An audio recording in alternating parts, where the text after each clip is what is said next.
आप अपने पिताजी को कैसे याद करते हैं? मैं जब भी मिरर देखता हूँ कभी कभी डर जाता हूँ कि मैं अपना फादर ही दिख रहा हूँ। ओके। होती है ना पापा जी जैसा चेहरा। पापा जी जब कभी 5-10 दिन की छुट्टी से लौटते थे हमेशा दाढ़ी बनाते थे, लेकिन कभी कभी टाल जाते थे तो ऐसे ही लगते थे। आपके जैसे? हाँ, मेरी मम्मी को लोग देख के कहते अबे माता जी ये आपका बेटा, हाँ, आप लोग कुछ अलग लगती है, ये बताहा टाइप लगता है, ये बताहा। हाँ, हम लोग बिहार में बोला जाता है। हाँ बड़ा बताहा टाइप लगता है, तो ऐसा दिखता है। एक वाकया याद आ रहा है सर, एक आपकी फिल्म थी सर, आलू चाट। हाँ। उसके प्रीमियर पे आप अपने पिताजी को लेके गए थे। किसी बात को लेके आप इरिटेटेड थे सर। हाँ, आपने और मैंने पिता- उनको डांट दिया था। और उसके पहले तबीयत बहुत ख़राब थी, बड़ा एंटीबायोटिक वगैरह होता है। एंटीबायोटिक एक ऐसी दवा होती है ना जो आपके बॉडी को पूरी तरह से हिला देती है, ठीक। जिसमें सिर्फ फिजिकल नहीं होता, मेंटली भी आप एकदम। और उसी ट्रिप में आकर के मैंने उनको बोल दिया था कि आपको क्या पता, आप क्या जानते हैं इस टाइम के बारे में। शांत हो गए थे उस दिन, पूरे दिन बात नहीं की हमसे, और उनके जाने के बाद वही चीज़ डायरी में लिखी हुई थी। कितना बड़ा इंटरवल दे के गए मुझे, या कितना बड़ा पॉज। बोलने के बाद उन्होंने मुझसे बात नहीं की, शांत हो गए थे, और जब उनकी डेथ हुई तो वही चीज़ उनकी डायरी में लिखी हुई मैंने पाई। वो आपने पढ़ा? और पढ़ा, लेकिन उसके लिए मैं माफ़ी भी नहीं मांग सकता, कुछ नहीं कर सकता। वो मेरे दिल में उनके साथ जाएगी। कभी कहीं किसी जगह पे किसी क्या लिखा था उन्होंने सर डायरी में? उन्होंने ऐसा कुछ लिखा था कि आज संजय ने मेरे दोस्तों के सामने मुझे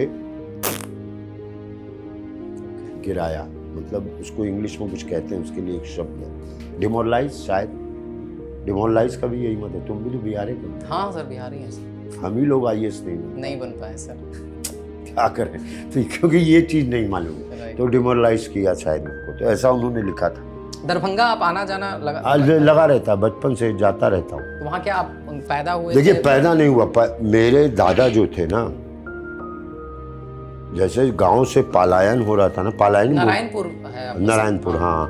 तो दादा को भी काम करने के लिए कि कथी करवाई यहाँ, हाँ मैथिली आती है आपको बोलने? तनी मनी। एक भाई रखे थे हम यहाँ कि मैथिली बोलेगी तो मेरे बच्चे सीखेंगे। अच्छा, सिखाना चाहते हैं उनको आप? अरे बिल्कुल यार।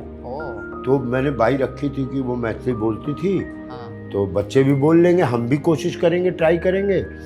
10 दिन बाद वो अपन को परवरता नहीं है, यहाँ का बोलने लगे। हम भागे यहाँ से, नहीं तो हमारे बच्चे भी। एक दिन ऐसे ही पल कहीं हम लोग खा पी रहे थे, बोले मम्मी वो बहुत छपरी लोगों का है। कहा है छपरी शब्द, आप पल जिसको जन्म देके देखे, छपरी बड़ा बम्बैया शब्द है। तो दरभंगा से दादाजी आकर के कहीं पटना उटना में काम करने लगे। अच्छा।